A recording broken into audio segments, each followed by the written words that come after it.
सबै प्रियलाई प्रभु यीशु ख्रीष्टको नाममा प्रेमी जेम्सी र अब एकछिन हामी आराधना चढाउनुभन्दा अघि प्रभुको वचनलाई मनन गरौँ है। एउटा वचन यहाँ पढौँ त, हिब्रू किताबको अवस्था 9 अध्यायको 28 पदलाई पढौँ। त्यसरी नै ख्रीष्ट पनि धेरैका पापहरू बोक्नका निम्ति हजुर एकपल्ट बलि चढाइनु भयो। हजुर उहाँको बाटो हेर्नेहरू कहाँ मुक्तिका निम्ति उहाँ दोस्रो पटक बिना पाप देखा पर्नुहुनेछ। हजुर रोमीको किताब 12 को 1 पनि पढ्नुहोस्। यसकारण भाइ बहिनी हो, परमेश्वरका कृपाहरूद्वारा म तिमीहरूलाई बिन्ती गर्दछु, आफ्नो शरीरलाई तिमीहरूले पवित्र, परमेश्वरलाई मन पर्ने जिउँदो बलिदानको रूपमा चढाइदेऊ, यही तिमीहरूको उचित सेवा हो। धन्यवाद। सानो प्रार्थना सुरु र पुरानो नियममा पुरानो समयमा पनि बलिदान गर्ने गर्थ्यौँ है। हामीले निरन्तर सुनिरहेछौँ हाम्रो भाइहरूले, जस्तै अरुण भाइले है पुरानो नियमलाई एकदम खोदल्नुहुन्छ, कसरी भयो के भयो भन्ने कुरोहरू। हाम्रो भाइ पूर्व अघि दानियलले पनि राम्रो राम्रो कुरोले, अस्ति म एकदम भाइको मेसेजबाट एकदमै आशिषित पनि म भएँ। भाइलाई म धन्यवाद पनि भने कि अझै तपाईँहरूलाई है भाइहरूले यस्तो मजाले खुलाएर बताउनु हुँदैछ, मलाई खुसी लाग्छ। हाम्रो मण्डलीको भाइहरूलाई प्रभुले चलाउनु भएको कारणले। र यहाँनिर जिउँदो बलिदान भनेको चाहिँ अघि के भनेको छ भन्दाखेरि नि, हामी पुरानो समयमा चाहिँ काटेर मारेर है बलिदान गर्थ्यौँ भनेपछि अब नयाँ नियममा आएर चाहिँ जिउँदो बलिदानको माग प्रभुले गरिराख्नु भएको छ है। जिउँदो भनेको चाहिँ एकदम हामी अहिले बोलिरहेछौँ, हाँसिरहेका छौँ अघि जिउँदो है। आज त्यो जिउँदो बलिदान भनेको चाहिँ आज प्राणसहितको बलिदान है कि आज यो चाहिँ एउटा आत्मिक बलिदानको कुरो यहाँनिर दर्शाइरहेको कुरा हामी पाउँछौँ कि नयाँ नियममा। र यहाँनिर बलिदान भन्दा भन्दै है प्रभु दासले भन्नुहुँदै थियो एउटा कुरो मलाई गऱ्यो कि यहाँनिर बाइबलमा पनि अगाडिपट्टि चाहिँ हामीले के लेख्नु अरे भन्दाखेरि छुटकारा भन्ने कुरो लेख्नु अरे। अनि अन्तिममा चाहिँ हामीले रिडेम्सन अरे उयो ऱ्याप्चर भन्ने कुरो, उठाइ लगिने कुरोलाई चाहिँ लेख्नु अरे। यता तपाईँले लेख्नुहुन्न भने तपाईँले मनमा हृदयमा लेख्नुहोस् भन्नुहुँदै थियो कि हो। यो पहिला हामीले पहिलो पुस्तकहरूमा हेऱ्यौँ भने हामीले छुटकाराको कुरोहरू पाउँछौँ कि, अनि अन्तिममा चाहिँ ऱ्याप्चरको कुरोहरू पाउँछौँ। अनि पुरानो समयमा पनि प्रभुले छुटकाराको काम गर्नुभएको थियो कि, प्रभु दासले सायद त्यही भन्नु खोज्नु भएको थियो। छुटकाराको काम भएको थियो कि, तर त्यो चाहिँ शरीरको छुटकारा थियो होइन। हामीले प्रस्थानको किताबमा हेऱ्यौँ भने त्यहाँ पाउँछौँ कसरी गर्न अघि त्यो समयमा अझ इजरायलीहरूलाई मिस्रीतर्फ छुटकारा गर्नु, अनि त्यहाँनिर चिन्हहरू प्रभुले देखाउनु भएको छ हो। अनि त्यो पनि छुटकारा थियो, तर अहिलेको छुटकारासँग धेरै फरक छ कि। अहिले चाहिँ जिउँदो बलिदानको रूपमा एउटा जिउँदो छुटकारा प्रभुले चाहनुहुन्छ है। कुनै प्रकारको हानि नोक्सान काटमार रगतको छुटकारा मान्नु भएको छैन कि। अझ तपाईँ र हाम्रो जिउँदो एउटा बलिदान माग प्रभुले गर्नुभएको छ। त्यसै कारण आज प्रभु दासले भन्नुहुँदै थियो है, उहाँले आजभोलि देख्नुहुन्छ अरे कोही बेला उहाँको देशमा मोटरसाइकलतिर मान्छे दौडिरहेको हुन्छ अरे होइन, जवान केटाहरू। अनि उनीहरूको पछाडि चाहिँ एउटा स्लोगन लेखेको हुन्छ अरे, लेख होइन। अनि उनीहरूले चाहिँ के लेखेको हुन्छ अरे भन्दाखेरि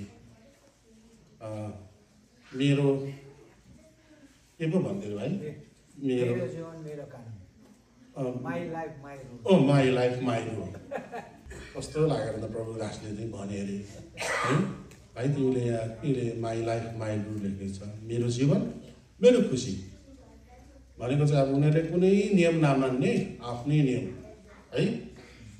अनि प्रभु दासले भन्यो अरे अब माई लाइफ माई रुल, तिम्रो आफ्नै नियम जीवन, तिम्रो आफ्नै कानुन हुन्छ भने तिमी किन यस्तो गरिब देशमा बसिरहेको छौ, धनी देशमा जानु नि त भनेर भन्नुभयो कि होइन दाजु। धनी देशमा गएर बस्नु नि त, तिम्रो इच्छाबाट सबै कुरो हुन्छ भने त किन यस्तो गरिब देशमा बस्छौ भने अरे। अनि मान्छेले चाहिँ माई लाइफ भन्छ अरे होइन, मेरो जीवन। तर कसरी भन्नु सक्ने त्यो कुरो चाहिँ, यो जीवन त हाम्रो कहिले पनि होइन होइन, यो जीवन त हाम्रो होइन, यो जीवन त हामीले पाएको जीवन भनेर फोकस गर्नुभयो क्या प्रभुदासले। तर मान्छेले त्यसरी लेख्छन् अरे, आफ्नो खुसी गर्छन् अरे। तर आज हामीले जान्नुपर्छ यो कुरो, सबैले जान्नुपर्छ, यो जुन हामीले पाएको जीवन त हामीले आफूले पाएको जीवन होइन, यो चाहिँ हामीले अनुग्रहद्वारा पाएको जीवन भन्नुभयो प्रभुदासले कि। यहाँनिर आउनुहोस् त गलाती एफिसी किताब 2:8 किनकि तिमीहरूले विश्वासद्वारा अनुग्रहले मुक्ति पाएका छौ, किन पढ्नु तिमीहरू आफैबाटको होइन, हजुर। यो परमेश्वरको दान हो। अनि हामीले चाहिँ कसरी भन्नु सक्छौँ माई लाइफ माई रुल भनेर है? अहिले हामी कसैले मेरो जीवन मेरो खुसी कसैले पनि भन्नु सक्दैन अरे क्या। त्यसै कारण आज हामीले यो पाएको जीवन चाहिँ प्रभुको केवल प्रभुको अनुग्रहद्वारा है। त्यो अनुग्रह चाहिँ कस्तो अनुग्रह हुन्छ? अनुग्रह भन्ने कुरो नि यो त बाई चान्स एकदमै अन्तिम क्षणमा जुन कुरो चाहिँ हुँदै नहुने पाउनै नसक्ने कुरो हो त्यो अनुग्रह भन्ने कुरो चाहिँ है। एकदमै जो कुरो चाहिँ हामीले पाउने सम्भावनै छैन त्यो कुरोलाई चाहिँ हामीले अलिक पारेपछि एउटा हिसाबले हेऱ्यो भने चाहिँ अनुग्रहलाई हामी भन्न सक्छौँ है। अन्तिम खण्डमा हामीले पाएको कुरो है। र पनि अनुग्रह त अहिले प्रभुले के राख्नु भएको छ, हुँदै नहुने पाउँदै नपाउनु सक्ने कुरोलाई चाहिँ प्रशस्त पारेर राखिदिनु भएको छ नि त होइन। रोमी नै छ नि त त्यो होइन, एकातेमा अनुग्रहमाथि अझै प्रभुले के गर्नुभएको छ, अनुग्रह दिनुभएको छ। त्यसै कारण आज हामी यो आफैद्वारा आफैले पाएको यो जीवन हामीले होइनौँ कि प्रभुले हामीलाई अनुग्रहद्वारा दिनुभएको कारण आज यसरी भेला भएका छौँ। र हामीले विजयको गीतहरू पनि गाउँछौँ अरे होइन, हामीले गीतहरू गाउँछौँ नि, त्यत्तिकै हौडातालमा गाएको होइन। पुरानो समयमा मोसाले पनि जब छुटकारा है मिस्रीहरूले छुटकारा पाए तब उनले पनि जब यर्दन नदी तरे होइन मिस्टीहरूलाई नाश गर्नुभयो प्रभुले, तब उनले के गरेछ, विजयको गीत गाएको छ। आउनुहोस् त प्रस्थान किताब 15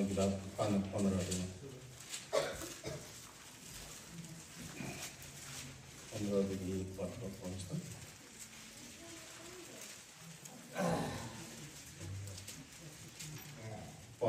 प्रस्थान किताब 15:1। तब मोसा र इस्राएलीहरूले परमप्रभुका निम्ति यो गीत गाएर यसो भने, परमप्रभुका निम्ति म गीत गाउनेछु, किनभने उहाँ अति नै उच्च हुनुभएको छ। घोडा र त्यसको सवारलाई उहाँले समुद्रभित्र फालिदिनु भएको छ है। यहाँनिर चाहिँ कसरी चाहिँ नाश गर्नुभएको कुरोलाई वर्णन गर्नुभएको छ गीतमा अघि। तब जब हामी गीतहरू गाउँछौँ भने हामीले विजय प्राप्त भएको अघि हामीले महसुस हामीले गरेको हुनुपर्छ अघि। जब हामी गाउँदैनौँ भने चाहिँ हारेको, हामी चुपो लगाएर ओठ मात्रै चलाउँछौँ भने पनि त्यो विजय जीवन होइन भनेर हामीले जान्नुपर्छ। उच्च स्वरले हामीले गाउने हो कि आज हामी यसरी गाउनु भनेको नै हाम्रो विजय जीवन हो कि। त्यसै कारण है अरू झुन्डमा कसरी गाउँछन् भने एकदमै मनपर्छ अरू झुन्डमा है, उच्च स्वरले गाउँछ। हाम्रोमा चाहिँ अलिकति त्यो कम पाइन्छ हगि। हुनु चाहिँ अब नजानेर पनि हो कि अथवा त्यस्तो केही कारण हुनसक्छ। तर हामीले गीतहरू पनि गाउँदाखेरि स्वरले हामीले गाउनुपर्छ। त्यो चाहिँ एउटा विजयको नारा पनि हो कि। त्यसैले आज हामी विजय भएको छौँ है। प्रभुले मृत्युमाथि विजय आज गर्नुभयो है। प्रभुले मृत्युमाथि विजय गर्नुभयो, साथसाथै आज हामीले पनि आज नयाँ जीवन आज पाउन सक्यौँ उहाँको अनुग्रहबाट है। त्यसै कारण हामीले विजय पाएको कुरो चाहिँ भन्नुहुँदैछ प्रभुको दासले अघि हामी चाहिँ आज नामधारी विश्वासी हौँ कि साँच्चीकै विश्वासी हौँ है, जब चाहिँ हामी ऱ्याप्चर हुँदाखेरि छोड्यो भने चाहिँ कस्तो लाज पर्छ अरे। अनि त्यतिखेर चाहिँ नि जोर्डन सिखानले भन्नुभएको अरे अगाडि बसेर हार्मोनी बजाउनु हुन्थ्यो अरे प्रभु दासले, लात्ताले यस्तो हाल्नु पऱ्यो अनुहारमै यस्तो फर्केर प्रभुको अनुग्रहले म जोग्यो भन्थ्यो अघि। त्यतिखेर चाहिँ अन्य जातिले तिमीहरूलाई यसरी लात्ताले हान्छ है भन्ने अरे क्या। नामधारी विश्वासी जब प्रभुको आगमन हुन्छ त्यतिखेर छोडिन्छ अरे, अन्त त्यतिखेर अन्य जातिले चाहिँ लात्ता हान्छ अरे क्या। तिमीहरूलाई थाहा थियो रहेछ त, तिमीहरू पनि गएनौ, हामीलाई किन भनेनस् भनेर चाहिँ त्यतिखेर अन्य जातिले पनि लात्ता हान्छ अरे। त्यसै कारण आज जसरी है मूसाले छुटकारापछि विजयको गीत गाए है, त्यसरी नै आज पनि हामी पनि विजयको गीत गाउँ कि यो नै एउटा उपासना, ठुलो उपासना हुन्छ है। र हामी एउटा जिउँदो बलिदान सर प्रभुको अगाडि चरणमा आउँ है, त्यो नै हाम्रो ठुलो उपासना हुन्छ है। हामीले केही अरू गर्नै पर्दैन, अरू केही गर्नु पर्दैन, ठुल्ठुलो बलिदान ठुल्ठुलो पैसा दिनु पर्दैन कि इत्यादि थोक केही पनि गर्नु पर्दैन। केवल आज हाम्रो एउटा जीवनलाई हामीले एउटा सुध्रिएको जीवनलाई प्रभुको चरणमा हामीले ल्याउने हामीले प्रयास गरौँ कि प्रभु दासले यही भन्नुहुन्थ्यो। र भाइबत्तिसको कुरो गर्नुभयो कि त्यतिखेर अब त्यतिखेरको समयमा चाहिँ खालि नयाँ जन्मको कुरो हुन्थ्यो अरे कि। अनि आजको समयमा अब ऱ्याप्चरको कुरोहरू हुन्छ अरे, तर त्यतिखेरको समयमा चाहिँ नयाँ जन्म, कसरी नयाँ जन्म पाउने, नयाँ जन्म पाउनु चाहिँ एकदम जरुरी छ भने चाहिँ यस कुरामा चाहिँ जोड दिनुहुन्थ्यो प्रभु दासले। अनि प्रभु दासको एकजना साथी थिए अरे, तिनले चाहिँ प्रभु दासलाई भन्नुहुन्थ्यो अरे अहिले मैले जुन जीवन जिरहेको छु नि यो चाहिँ एउटा वरदान हो, एउटा म प्रति कसैको अनुग्रह हो। त्यो को हो भन्दाखेरि चाहिँ भाइ भक्त सिंहलाई देखाए, के फिलिप भाइजीलाई देखाए, के कोशी भाइजीलाई देखाए कि।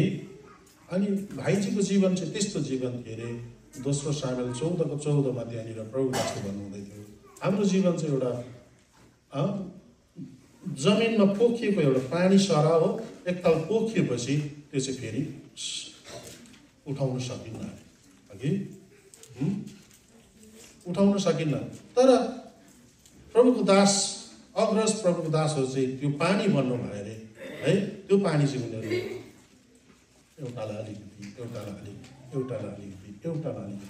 अलिकति दिएर सबलाई जगाउने अनि बचाउने पानी बन्न पुग्यो अरे क्या हाम्रो प्रभुको दासहरू है। त्यो चाहिँ उनीहरूले आफ्नो जीवनलाई आज निर्दोष राखेको कारण, उनीहरूको जीवनलाई सफा शुद्ध राखेको कारण आज त्यो पानी चाहिँ अरूमा उपयोग भयो अरे क्या। आज हाम्रो जीवन पनि एउटा पानी सरा हो, त्यो पोखेर जान नपाओस् अरे कि। त्यो पानी चाहिँ एक अर्काको जीवनमा काम लागोस् अरे क्या। आज त्यो नै एउटा ठुलो बलिदान कि। त्यसै कारण हामी तयार हौँ, समय भयो, समय छैन, अब समय काट्नु हुँदैन, एनाउन्समेन्ट हामीले सुनिगयौँ कि। त्यसै कारण हामी प्रभुको चरणमा एउटा जिउँदो बलिदान सराहौँ होइन। त्यही ठुलो बोका र थुमाको रगतले म अगाएको छु भन्नुहुन्छ प्रभुले कि। हामीले हेऱ्यौँ यसै अब बोका थुमा प्रभुले चाहनुहुन्छ, प्रभुले केवल चाहनुहुन्छ त तपाईँ र मेरो निर्दोष जीवन, निष्कलङ्क जीवन कि। ल हामी यही स्वरूप वचन स्वरूप हामीले प्रभुलाई धन्यवाद चढाउँ। ल अझै धेरै अब भन्नु थियो भोलि पर्सि तपाईँहरूलाई भन्नुला। ल जय मसीह। ल हुन्छ जय।